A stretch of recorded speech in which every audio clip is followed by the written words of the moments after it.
Mathura's Mandala.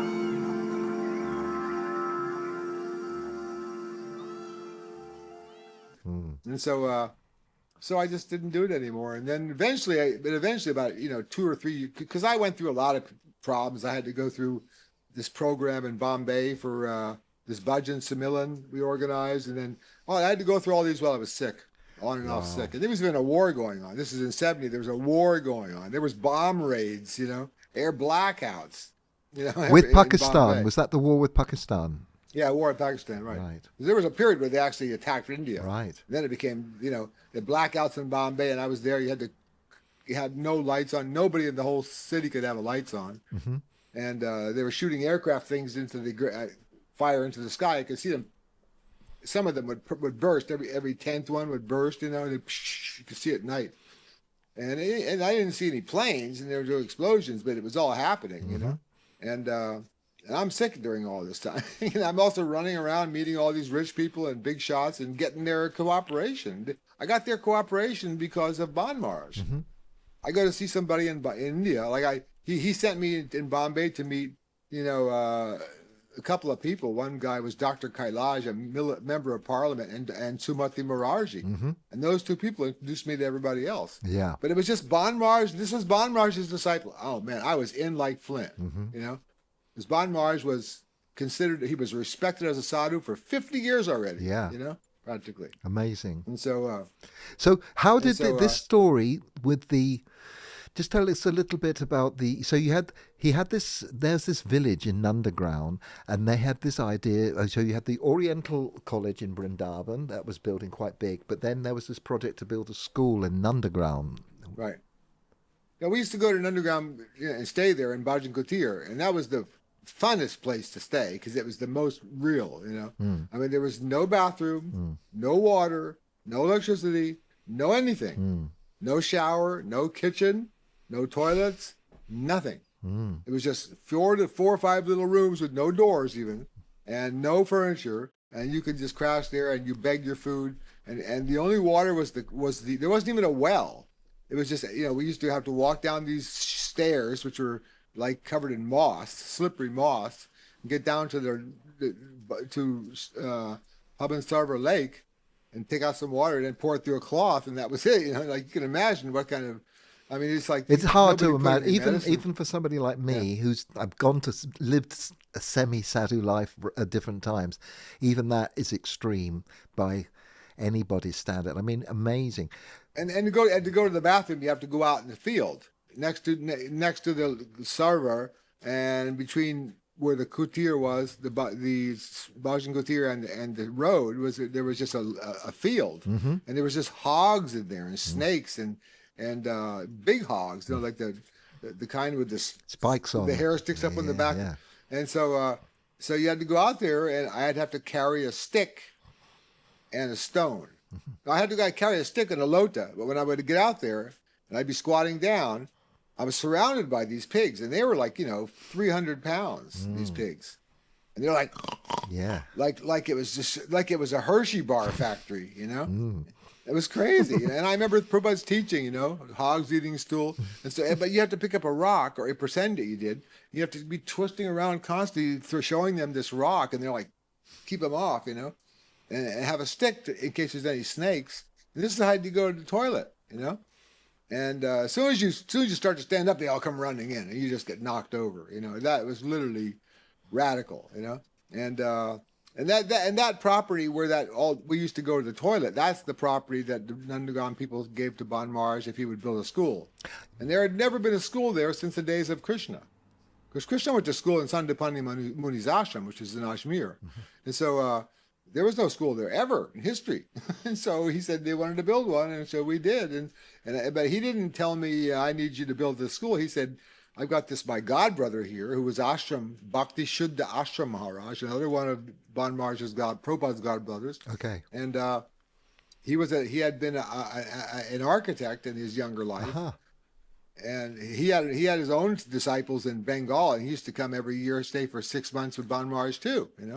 He used to almost stay. He would almost stay almost the whole time that Babaji would be there. Yeah. So those were two guys who came every year. Okay. Ashram Maharaj and Babaji Maharaj. And Ashram Maharaj had disciples and had his own Gaudiya Math. And Babaji Maharaj, there's no way he would take a disciple. Yeah. It was like out of the question. Yeah, nobody would even dare ask him that. Yeah. He would just laugh and say, Hare Krishna. Hey, Babaji Maharaj, can I be your disciple? Hare Krishna. That was it. I tried to touch his face. The most ridiculous punchline he ever heard. I tried to touch his feet in Mayapur. And do you know what he did? He just went, Hare Krishna, and ran away. Yeah, Yeah, totally did. Typical. So you were your role in helping with that school project and the Swami was what was your role? Did you actually have to do with it? So he told, I need you to collect. I need you first.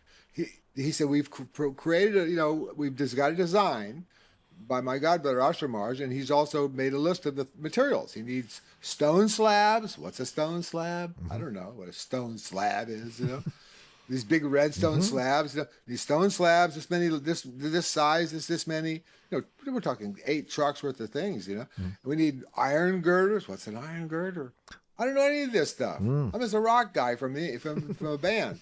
But anyway, okay, iron girders, stone slabs, cement, which at that time was really controlled by the government. And it's actually supposed to be the hardest thing. It turned out to be the easiest. And we need also bricks, and we also need money for the fixtures. So first he sent me together with Gopesh Brahmachari, who is now Gopananda Bon Maharaj, the guru, and who I will say is one of the best devotees I ever met in my life. I mean, he was so expert. The only thing he wasn't expert at was talking nonsense. He never said a word of nonsense. He had so little to say besides something necessary, And he was so expert at, I don't care, cooking. He was Prabhupada Bon Maharaj's cook, but he was also the pujari when Madhav Maharaj was. So he was a kirtan singer. He knew the scriptures inside and out, and he was just a wonderful devotee. And so he traveled with me, and we went, to Bihar, to Jaria Dhanbad, which is the place where all the coal mines are, to see this guy who was the king of coal mines, I was told, and get in to see him. And it was hard, but we finally got in to see him and ended up as his guests, And he gave a check for a lakh of rupees, and said, take this back and give it to your guru. And when your school is ready, come back and I'll give you another lakh of rupees for more furniture. Okay. So amazing. And he bought us a ticket back, on the train, 3rd class, and we went back to Vrindavan and gave it to checks to Bon Maharaj, and he said, okay, now I need you to go get, stone slabs. Where do I go to this? Well, I need you to go meet this guy who's the chief of police in Jaipur. Okay. His name is Kasi Prasad Srivastava, and he's in Kotwali in Jaipur, and go stay with him. Okay, I'm a fugitive on the run, so yeah, let's go stay at this police station. But I wasn't even thinking about that. Yeah. I was just like, okay, this is great. Yeah. So, and he was like a cross between Broderick Crawford and Ed Asner, if you can imagine, He was like Broderick Crawford and Ed Asner. He was the sweetest guy in the world. And every morning, we stayed in Kotawali with him, and every morning at 5 o'clock, 5:30, we'd all come down and meet him, and all the police would be lined up to salute him, and we'd get in his jeep and go to Govinda Mandir for the puja, for the arati, and then after that we would go over to the side, and there was a little temple of Narsingh, and he'd have me give a talk in Hindi, Wow. And so it was, and I went back many times to see him, Kasi Prasad, and so he told, okay, he's got a guy in a place called what was it called? Where the original Madan Mohan deity is. Karoli. Yeah. Yeah. So he said, I need you to go to Crowley. Where's Crowley? Okay, it's in the hills, and up the mountain, that's where they have the mines for these redstones. The guy to see is this Mr. Tewari, who's the biggest guy there. And this guy was the fattest man I've ever seen. Wow. He was the fattest. He had a car that had, the whole side of the car was one door. I mean, it was one of those ambassadors, but instead of having 2 doors, it had the 2 doors had been taken off, and it was just one gigantic door. Wow. and he had to be carried and put in the car. I mean, he couldn't even walk. He was so fat, and he was so arrogant. This guy he was a like a I guess Nimbarkacharya, which I guess is Vallabhacharya's mission. So he was like this, he had this attitude. And then why shouldn't he? I mean, I'm just a Westerner. Why should he respect me? You know, but you know, Gopesh Prabhu was the humblest guy in the world, and little Bengali guy. And so he said, so okay, we'll kiss his butt. You know, doesn't cost any money, and.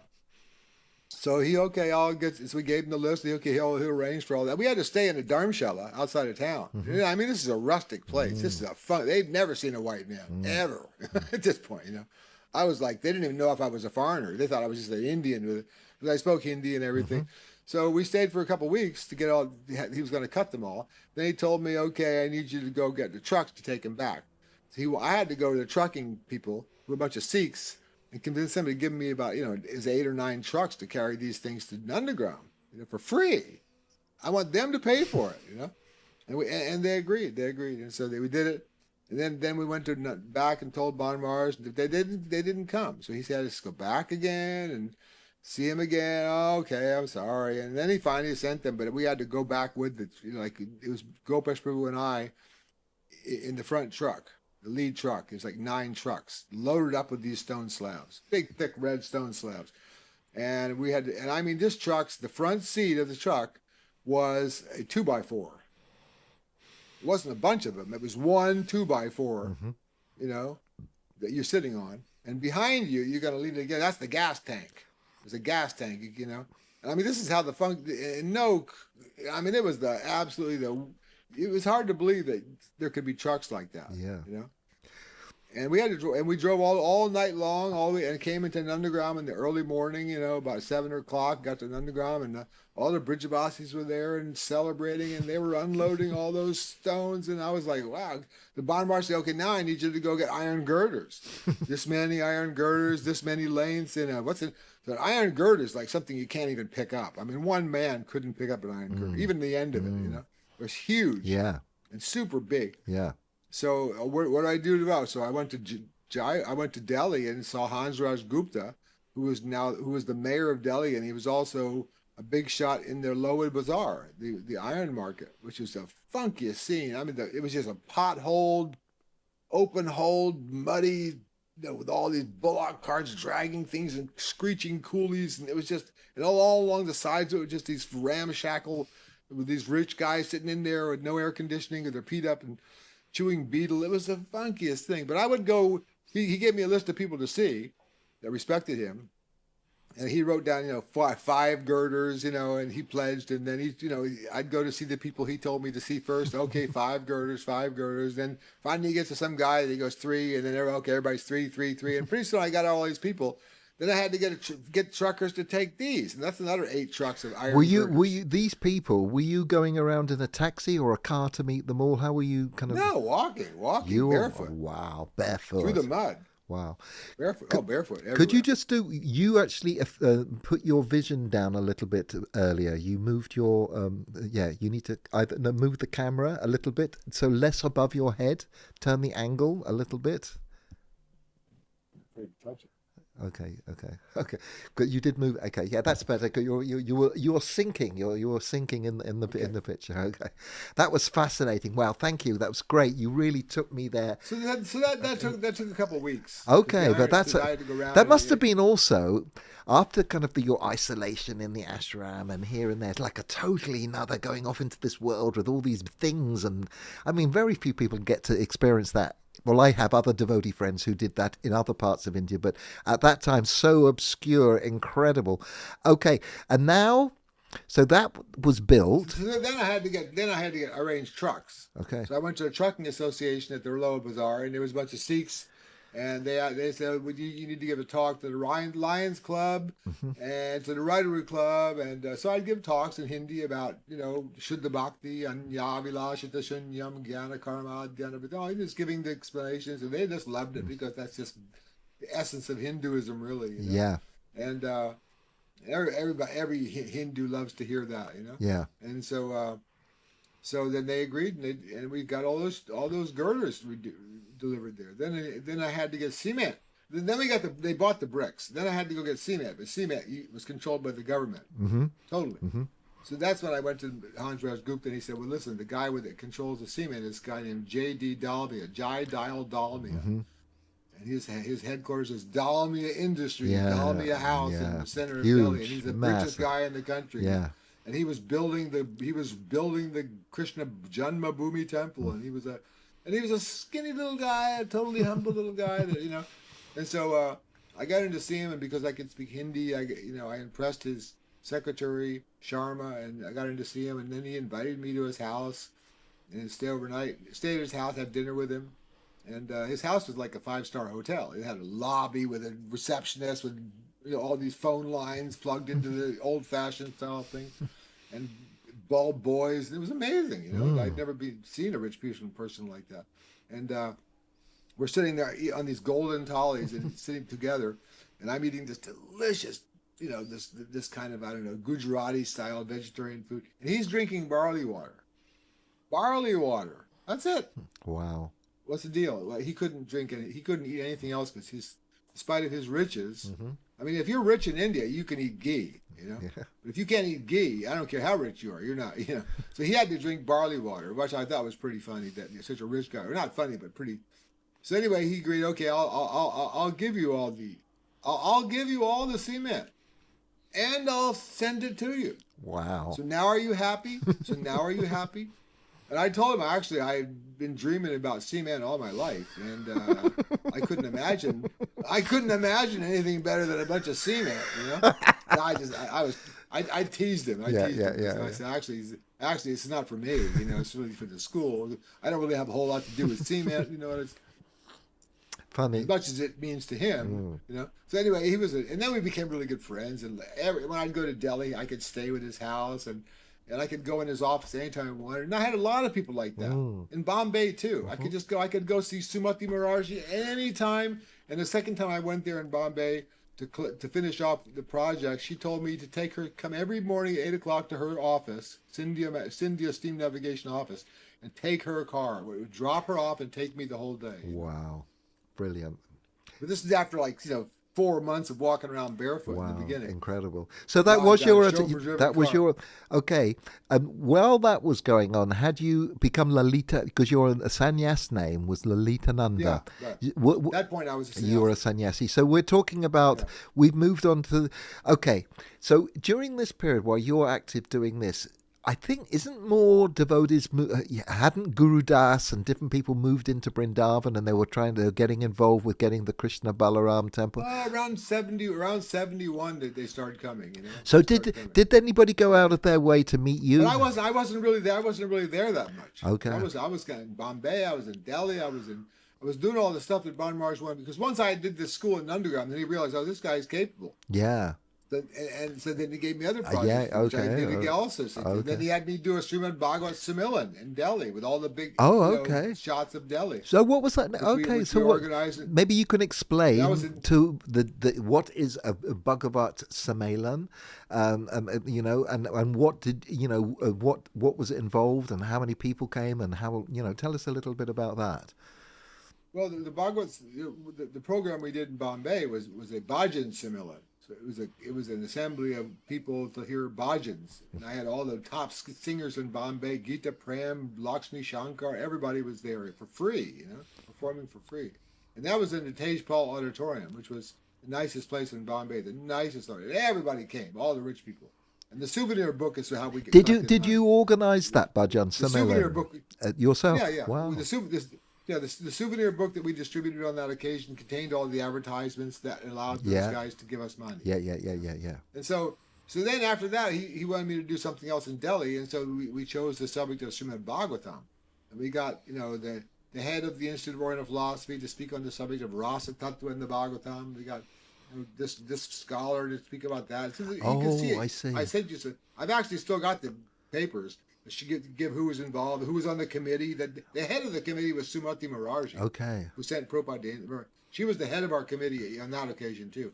And I had Brejna. I had all these famous guys, J.D. Dalmia, Dharam Singh Mulraj Kato, Somani, all these famous people, rich people, and the committee. And so then that was held at the Tej Paula, at the Vigyan Bhavan.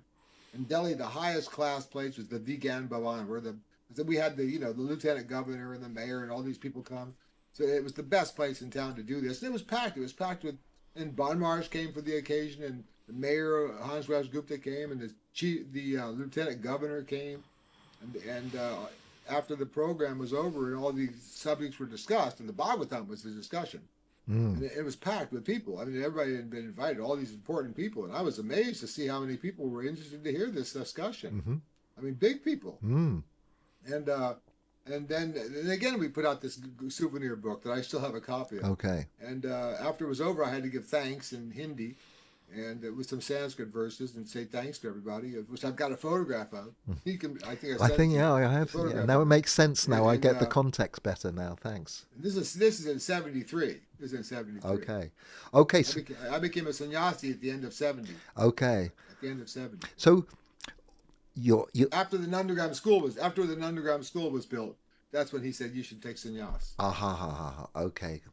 He was basically, he'd seen that actually you are a very dedicated person. You've come there and he's asked you to do something, you've done it, and you're capable. So he's kind of, yes. Well, after the first year of talking to him, he said, why don't you write down a short explanation of what you've learned so far? Okay. So I wrote it down, and I wrote it all down, and then I gave it to him to read. And he read it, and he said he really liked what I had written, and he would like to get it published. And he wrote to the mayor of Delhi, Hansraj Gupta, to publish it. And he wrote a foreword to it. Okay. The name of it was Sri Bipin Shaki Vilas. That was the name of it. I've still got copies of it. Sri Bipin Shaki Vilas. And it has descriptions of the Astakalya Leela, and it also talks about the origin of the Jiva and about, all these subjects in there that ISKCON is still arguing about. Mm-hmm. They were just clearly explained. It was like the ABCs of Gaudiya Siddhanta. How many words or pages was this thing that you wrote? It's about. I'll send you a picture of the cover of it. I can send you a copy of it. Yeah. Is it? It was about a quarter of an inch thick. Wow. So it was quite an extensive thing that you wrote. Did you get it typed out or was it handwritten? Did you get it typewritten? No, it was handwritten. Wow. And I went when I saw Hansraj Gupta. Bon Maharaja asked him to get it published, and he did. Okay. And it was published in Delhi, Okay. And I've still got copies. Amazing. So now we're getting to this time now in the story where, what was it? So had you written at all or had any communication with Prabhupada during this time or not? Well, I had written to him when I first got there. I never heard anything back, but he had written back to me, but I never got it. Okay. Bon Maharaja kept it. And it's known there's letters. There was a little bit of a controversy that kind of came about. And many different people might have different opinions because they may have read letters. So I think it's better to hear it from you exactly because from being in this environment with Bon Maharaj, there was something to do with your visas and everything, and the same time that was linked with also you reconnecting with Prabhupada. And can you explain that story and maybe the controversies that happened between maybe Prabhupada? Explain this. This is quite a complex bit. I think it's a very interesting part of your story, historically, because again, no one's been in that position. Yeah. I wasn't. I was just immersed in the life of the ashram. Yeah. And then he got me doing some things for his projects, which I was immersed in, and I was but I was still maintaining the super poor and not having any money and chanting my rounds, and I was always with somebody, always with a devotee, and there was no question of sex or women or anything. Nobody was struggling with that. Mm-hmm. And I don't know about but I never saw in the Gaudiya Math that anybody had any struggles. Yeah. There was no women to even worry about. Yeah. And so then after 3 years, he said I could probably take sannyas, and but I hadn't had any touch with Prabhupada. But then I think Achyutananda had come one time, But he used to come into the ashram like he was descending from heaven into hell, and he was afraid he was going to get polluted by these devotees. You know, it was so weird, you know, because I was just having the opposite opinion. You know, I'm going to pollute them. And he was like, "Hey, I'm this guy from the the ISKCON. I'm from the real thing, and here you are. I'm going to descend into this pit of iniquity, this Gaudiya Lodge, to give a message to my god brother here." And he's telling, "Hey, you're a traitor." And I'm like, ooh. What, traitor? Okay. Was he? Did he actually? Was that his thing, that he actually came and in the conversation he actually would talk like that? No, he told me about the letter that Prabhupada had written me that I had never received. He told me that Prabhupada had asked him to meet me to go to Sridhar Maharaj. And here I am. I've already got visas. I'm already set up with the immigration in Mathura, who had never dealt with Westerners before. And I'm already, under Bon Maharaj's care, and I don't want to go to my Sridhar Maharaj. I knew Sridhar Maharaj through Bon Maharaj already. You said that you have the visas, but okay, before you're in the country on a false passport, false identity, but somehow or other your visa things you have is happening with Mathura. I'm not really sure how that's happening. Yeah. No. After I forget how many. It was like 3 months after I got there. I had to go to an immigration office, and so Bon Maharaj told me in Mathura they had one, but they had never seen a Westerner before. I don't know why they even had it. Maybe it was for Pakistanis or something. But so I go in there and letter from him, and they gave me a 1-year visa. I see. And then after 1 year, I went back, and every time I used to go there, I used to always go and hang out with Narayan. And it was never with Narayan Maharaj, okay, in the case, but it was never questioned at this time in India who you were, your visa. No, that was the passport. That was before I lost it. Oh, before it expired, and I sent it back to the American embassy after 3 years. So 3 years in a row, I got a visa. Okay, just that passport. And then the 4th year I went back. I didn't have my passport anymore because I had sent it back to America. Hello, I'm somebody. Don't look over here, but I got this expired passport. Can you renew it for me? I was so dumb, What else are you gonna do? So then I went back after 1 year to get my new visa, and I said I don't have my passport anymore because I sent it in to renew it, and it still isn't back. And in India, it's like, it's not back after 1 year. Oh man, it's not even late. That's not even late. So anyway, they took a piece of paper out of a spiral notebook. This is how much they liked me. They took a piece of paper out of a spiral notebook, and they wrote down in Hindi, visa extended for 1 more year from this date to this date, pending a renewal of passport, and stamped it. And I had that paper for 3 more years. Just that paper. It was just a wrinkled piece of notebook. It wasn't even official paper. It just had the official stamp. And I took it back the 5th year, now again, and I said, it still isn't back yet. And they, after 2 years, it still isn't late. And they stamped it again, And then I went back the 3rd year, which is now 6 years, and they tell me, well, this is the last time, you're going to have to get it from the embassy. Because 3 years is a little late, even for India. Yeah. And but they stamped it again. So that was the idea I had. That's all the idea I had. Right. Okay, then what was it that actually then instigated this, you wanting to connect and link back with Prabhupada, and what led to you meeting him in October? That's when I started meeting more Hare Krishna devotees. Like I started meeting him more. Like in Bombay, I met some, and they were, you're a traitor, and you're the worst guy in the world, and man, you're just a non-devotee. And it was like, what are you guys talking about? I thought we were in the same group. I thought we were in the same religion. Mathura's Nandana.